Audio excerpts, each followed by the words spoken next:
Recuerdo cuando era niño y tras la culminación de Dragon Ball GT, fui de los incautos que cayeron bajo las garras de Dragon Ball AF, por lo que compré mi DVD en la tienda y casi me da un ataque por las imágenes que uno veía. Pero sin saberlo terminaría siendo testigo de esta ova que traería de regreso a antiguos enemigos y se animaría a explorar ciertos detalles sucios del pasado de los Saiyajin, por lo que en retrospectiva uno podría decir que les llegó el karma cuando Freezer los hizo explotar. Pero son la raza protagonista, así que cero. Plantea ideas interesantes que sospecho sirvieron de inspiración para lo que se vendría más adelante, pero de ello hablaremos a lo largo del video. Y como no podía ser de otra forma, vengo a contarles las curiosidades y errores a mi juicio que pude encontrar, por lo que sin más que añadir, empezamos. Por cierto, En lo que realicé el video estaba jugando a la par el videojuego que dio pie a estas ovas, para más placer. y por si hay alguna que otra novedad relacionada. El Gaiden, el plan para erradicar a los Saiyajin, fue realizado como guía visual de lo que sería precisamente el videojuego de similar nombre destinado para la NES y la Playdia exclusivamente para Japón, siendo esa la razón del por qué nunca la doblaron y las voces en latino que uno puede hallar de esa ova es doblada de manera no oficial.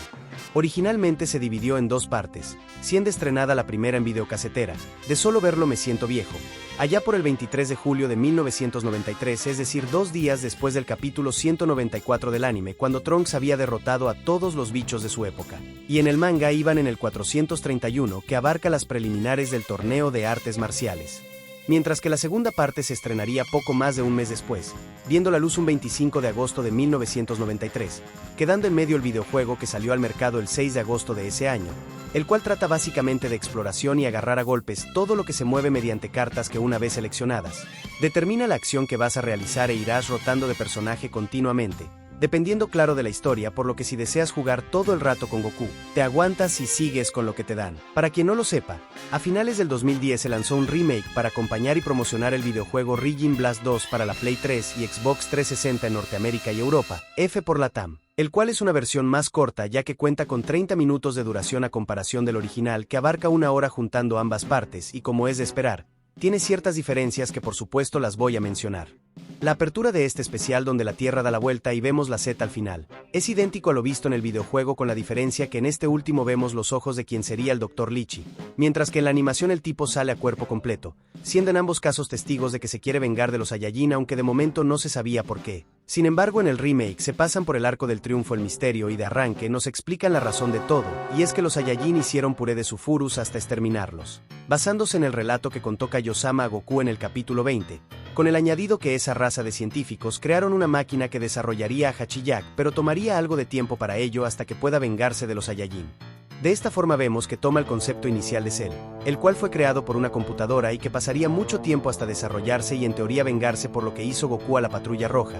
Pero la cosa no queda ahí, ya que esta historia sería la inspiración para crear el arco de Baby y toda la historia que hay tras ella, siendo esa raza canonizada finalmente en Dragon Ball Super durante el Torneo del Poder, ya que en el universo 2 había uno de esos. Y digo que los Sulfurus fueron canon recién en Super porque el relato de Kaio no figura en ningún momento en el manga y GT tampoco lo es. Otra diferencia que vemos entre el original y el remake es que en este último el científico encargado muere de una caída debido a la batalla que se estaba librando afuera, mientras que en el del 93 le tiran senda cachetada, comparable solo al de Will Smith. Además que en el remake se ve literalmente que Hachiyak absorbe el odio de los de su raza y asimila al tipo, cosa que no ocurre en el original. Avanzando un poquito la ova, vemos a Gohan llegar a su casa con leña estropeada debido a que algo está dañando el bosque, siendo la segunda vez que los árboles se ven perjudicados en una historia de Dragon Ball, ya que la primera ocurre en la película de Tarles cuando fueron arrasados, siendo exclusivo del original. Y observamos algo que desde la conclusión de la pelea contra los Saiyajin no veíamos, a Mr. Popo sobre una alfombra mágica, quien les avisa sobre un gas destructor que afecta células y tejido. Cabe mencionar que el moreno no aparece en ningún momento en el remake, siendo en ese caso Bulma quien le informa la situación. Antes de partir escuchamos a Milk llamar a su esposo e hijo para comer. Sin embargo, ella no sería vista en ningún momento, y dicho llamado se escucharía al final de la segunda parte de la ova a modo de chiste, pero con la sensación de que en lo que duraba este especial la doña estuvo llamándolos todo el rato para comer. Cabe destacar que es la segunda vez que un gas o similar toma protagonismo en Dragon Ball, siendo la primera ocasión la neblina que libera Garlic Jr. para corromper a los seres vivos de la Tierra. Aunque si de gases hablamos, podemos mencionar el que se aventó Majin Buu, que incluso desmayó al campeón mundial y a un dios, sin olvidar que ese sería el nombre de un enemigo en Dragon Ball Super. Mientras Bulma analiza el dichoso gas, en el original vemos al padre de Bulma y su gato cooperando con ella.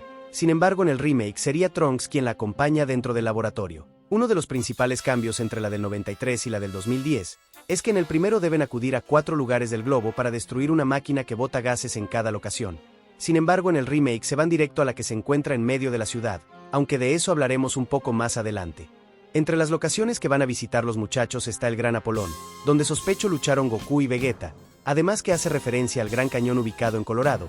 El segundo destino está ubicado en las pirámides del oeste, las cuales obviamente hacen referencia a las pirámides de Egipto y por cierto, sería la tercera vez que vemos una de esas en la franquicia, ya que antes había sido avistada luego de la derrota del General Blue a manos de Arale, y cuando Piccolo entrenaba, aunque en esa ocasión el verde terminaría destruyendo todas. El tercer lugar, de acuerdo al señor Popo, es el volcán Poco Poco, el cual había hecho aparición en el capítulo 132 de Dragon Ball, aunque en esa ocasión era el atractivo de un pueblo, mientras que acá no hay nada en su terreno. Y finalmente en el continente de hielo, donde vimos por ejemplo al Dr. Willow. Antes de partir, Piccolo se une a la cruzada y le dice a Goku que no se olvide de él, palabras similares de lo que mencionó a la hora de aparecer en la fortaleza de Garlic Jr.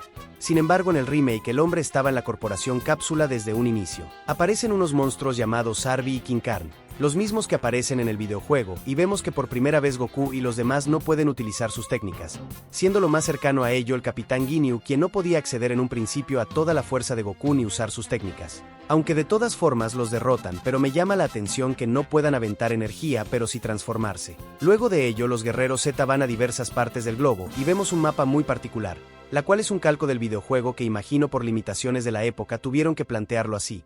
Pero conocido es que en ese universo la Tierra es conformado por un supercontinente además de diversas islas. Cuando Goku va a por la primera máquina, se topa con el mismo monstruo de hace rato pero de color naranja y al momento que este ataca, repite la secuencia que hizo el primero de azul pero invertido como si fuera un espejo y al momento de conectarle el puñetazo que a la postre terminaría matándolo, sería del mismo modo que lo hizo con el primero.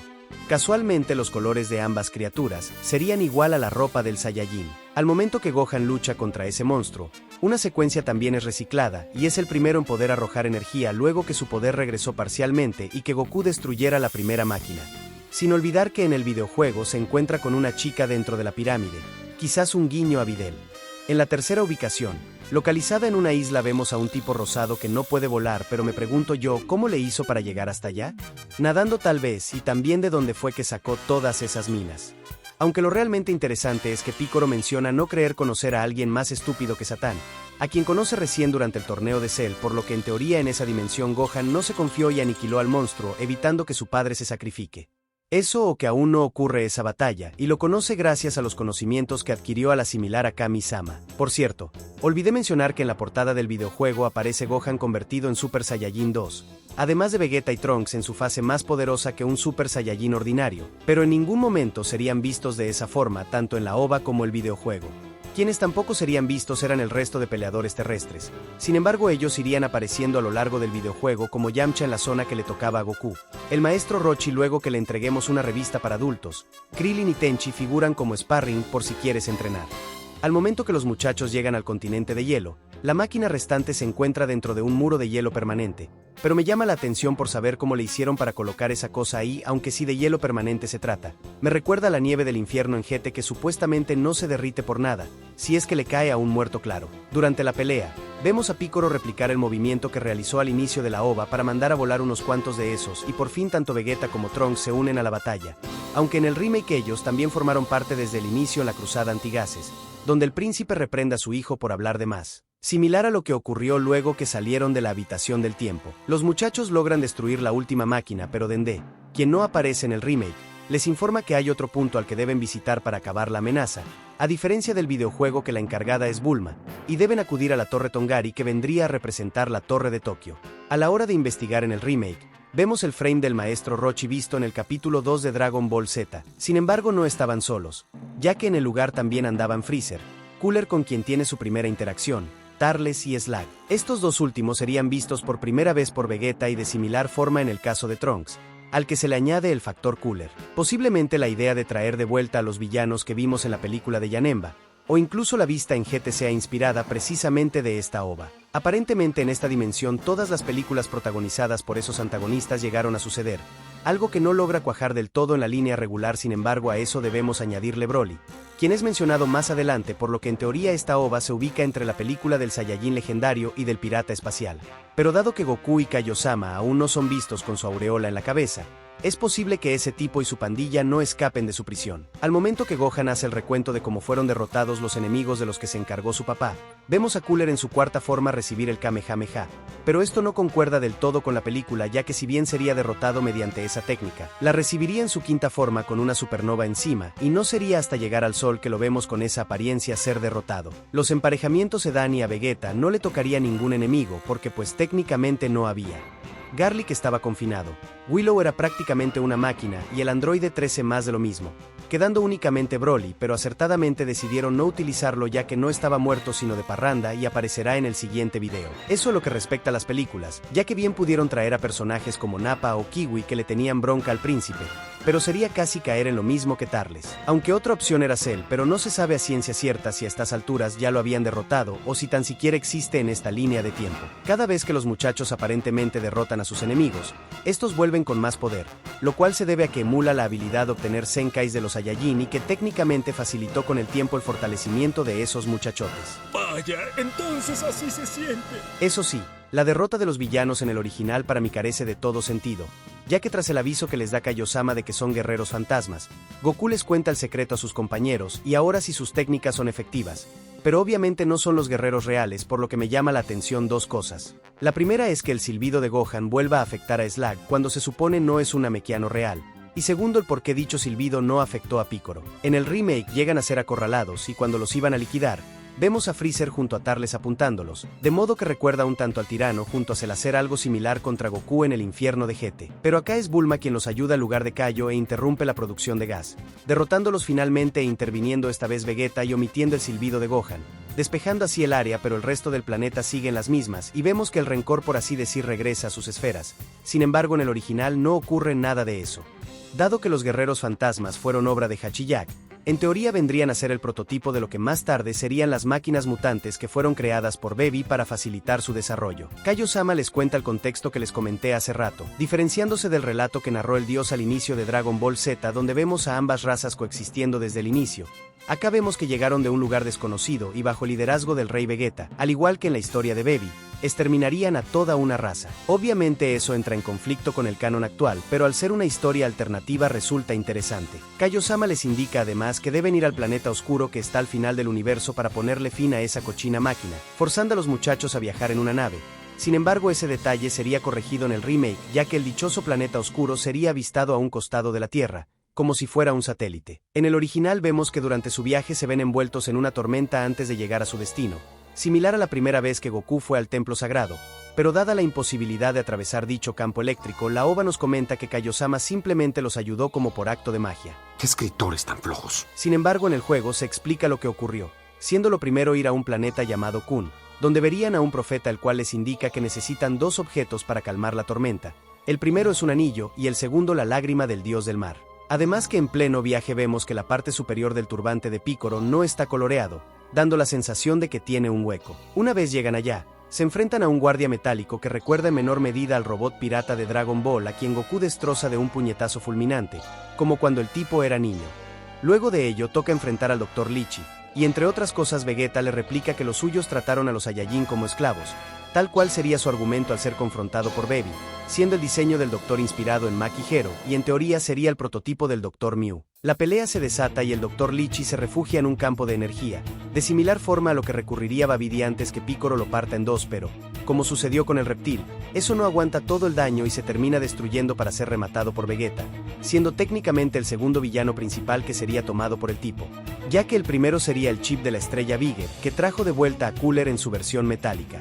Aparentemente detuvieron la máquina de gas y vemos a los muchachos celebrar, pero ese es por así decir un falso final, ya que todavía deben derrotar al villano secreto, entrando en concordancia con el juego, y enfrentarás a Hachiyak únicamente si derrotaste al Dr. Lichi sin utilizar semillas del ermitaño.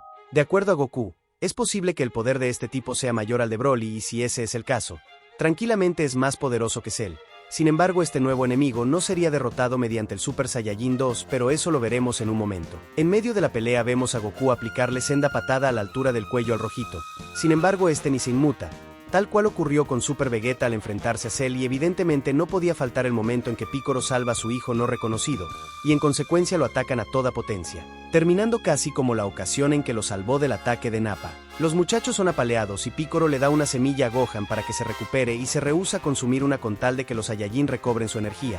Esta acción se asemeja bastante a lo que hizo Gohan del futuro con Trunks, luego que los androides lo manden a volar y sacrificando su brazo con tal de salvar a Trunks. Aunque como en esa ocasión tranquilamente pudo partir la semilla, pero hacía falta ese momento emotivo. Sin embargo, en el remake no habría dicho momento, y el daño causado no fue tan grave, por lo que seguirían peleando, y no sería necesario usar semillas del ermitaño. Por cierto, que sea Piccolo el que proporcione las semillas del ermitaño se puede tomar como una referencia a lo visto en la película de Broly, ya que él también fue el encargado de llevar las dichosas semillas, aunque en este caso sería Gohan quien cura al resto para volver a pelear. En lo que se iban recuperando, Vegeta luchaba con el monstruo y este le aplica un arco y flecha con su cuerpo, la cual sería replicada en la segunda película de Broly, siendo Gohan la víctima en esa próxima ocasión. Una vez recuperados los Saiyajines, estos se sacan la reata y entre los cuatro le avientan energía a Hachiyaki, dado que el color de dicha energía era azul. Recuerda un tanto al tramo final de la batalla con Cell. Similar sería en el remake, aunque en este caso Piccolo también se había unido a la batalla con un Macanco Sapó de color azul por primera vez y tras derrotarlo, Goku usa la teletransportación para salvar a la gente, tal cual sucedió en la película de Broly, aunque con el detalle que apareció en la Corporación Cápsula donde se supone no hay un ki que pueda llegar hasta tan lejos, y si bien en la película de Broly hizo algo similar al teletransportarse al inicio de la cinta a un planeta deshabitado de la galaxia del sur, ahí todavía estaban restos del poder del musculoso. En el remake vemos como el gas de todo el mundo desaparece y vemos sus locaciones alrededor del mundo, como el desierto donde luchó Yamcha con Goku y vemos un cartel de la ciudad Satán, algo que en teoría hacía su debut en la saga de Buu, pero acá se adelantó a la jugada.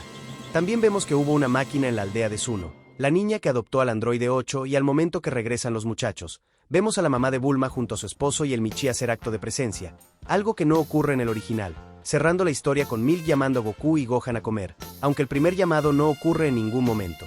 ¿Qué puedo decir de esta OVA? A mí me gustó la trama sobre la que se basa, siendo lamentablemente los hijos quienes deben pagar por los pecados de sus antepasados, a excepción de Vegeta que era el diablo encarnado en su época, pero ver la venganza que en teoría está justificada más no bien dirigida porque la Tierra nada tenía que ver en eso fue muy interesante. Me agradó que de un simple relato de relleno que contó Kaiosama se expanda a tal punto que no solo hicieron esta OVA, la cual sería la piedra angular, sino que decidieron expandirla y trabajarla aún más, dando como resultado a Baby, que es de lo mejorcito en GT si hablamos de villanos, con un trasfondo claro y quien forzaría a Goku a alcanzar esa transformación. Pero lamentablemente la animación le juega una mala pasada y es algo que empaña muchísimo este trabajo, aunque medio sería corregido en el remake, pero a eso añádele que no hay voces en latino debido a las circunstancias en que se desarrolló, convirtiéndola en un producto con mucho potencial pero dejado de lado muchas veces por los fans. Bueno, este fue mi aporte y espero les haya gustado. Yo soy Saba y me despido. Bye.